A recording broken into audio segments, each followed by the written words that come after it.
Everybody, Jeff from Seeds to Stogies. So it's been a while since I made a video. I used to be called Texas Tobacco Time. That was kind of a generic placeholder.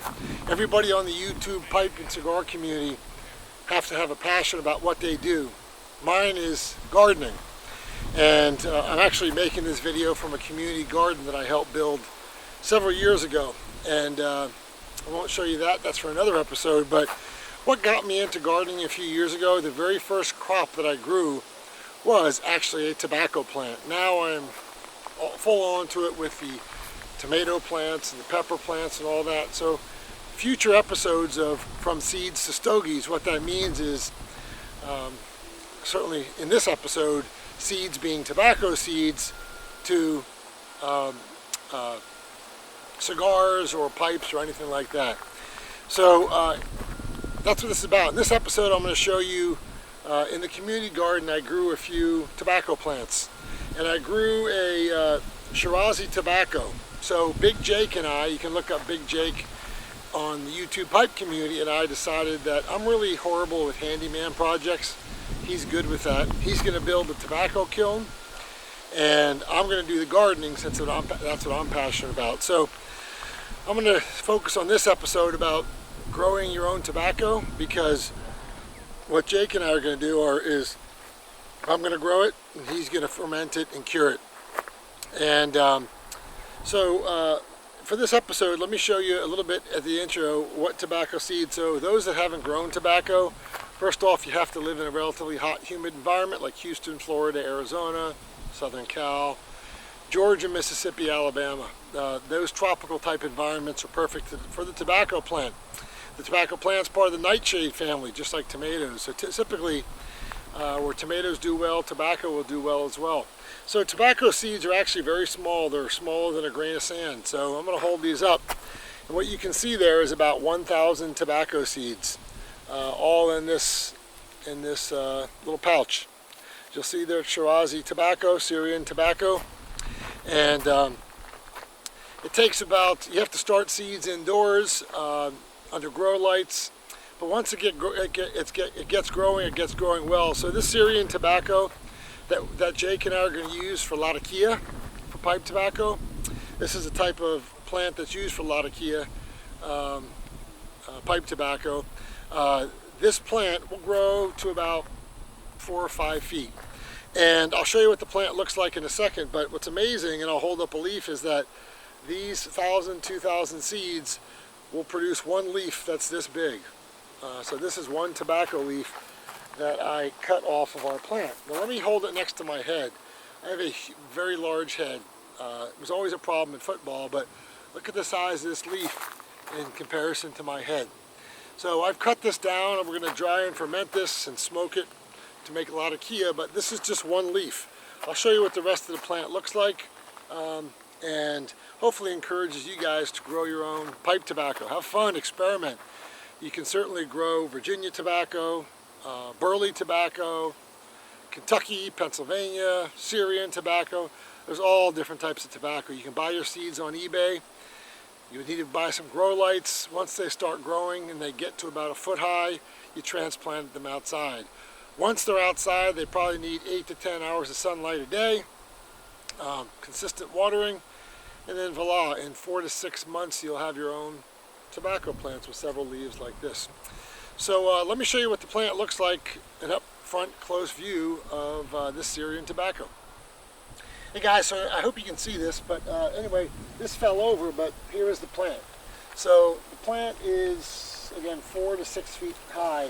Now what's interesting about this Syrian tobacco, it looks a little bit different than other tobacco. It has all these stringy parts, but in between the stringy parts there is tobacco leaves. So you break one off here, there you go.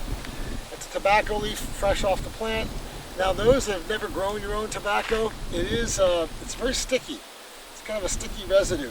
But to dry it out, all you have to do is hang it from the stem up there, dry it out until it turns a nice brown. Now, it dries out relatively slow here in Houston because it's relatively humid here.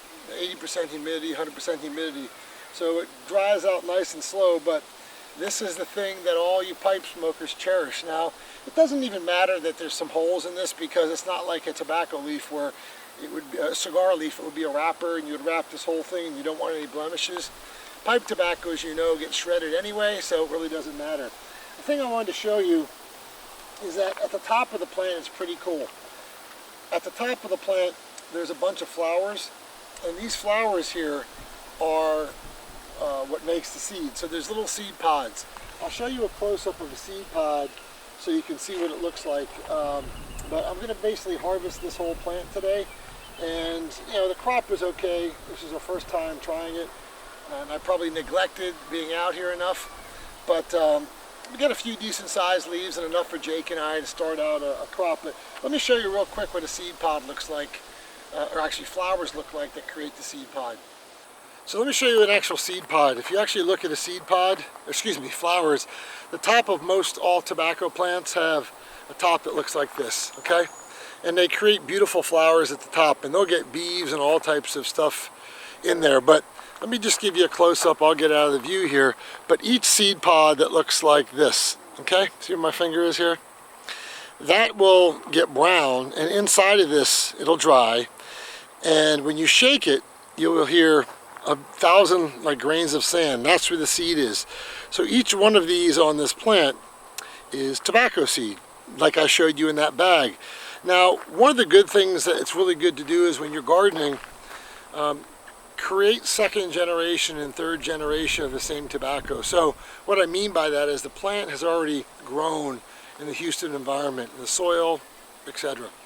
So the seeds have adapted slightly to this environment. So generally the second generation of this plant will be stronger than the first generation because of the adaptation in the seeds. So it's always good to keep your pods and keep your seeds for future crops that you have a tobacco plant. So that's that. So in another video, I'm going to ask Jake, my partner in crime here, to videotape what the kiln looks like, the fermenting and curing process. But if you haven't started growing your own tobacco, I would advise you to do it, especially if you're in the southern states, the tropical states, because it's relatively easy to do, and you know, you can put your own flavoring, your own blend into whatever you want to do. It does require some space, but I would say a good 6 to 10 plants, if grown correctly, will give you enough tobacco, depending on how much you smoke, for 3 to 6 months.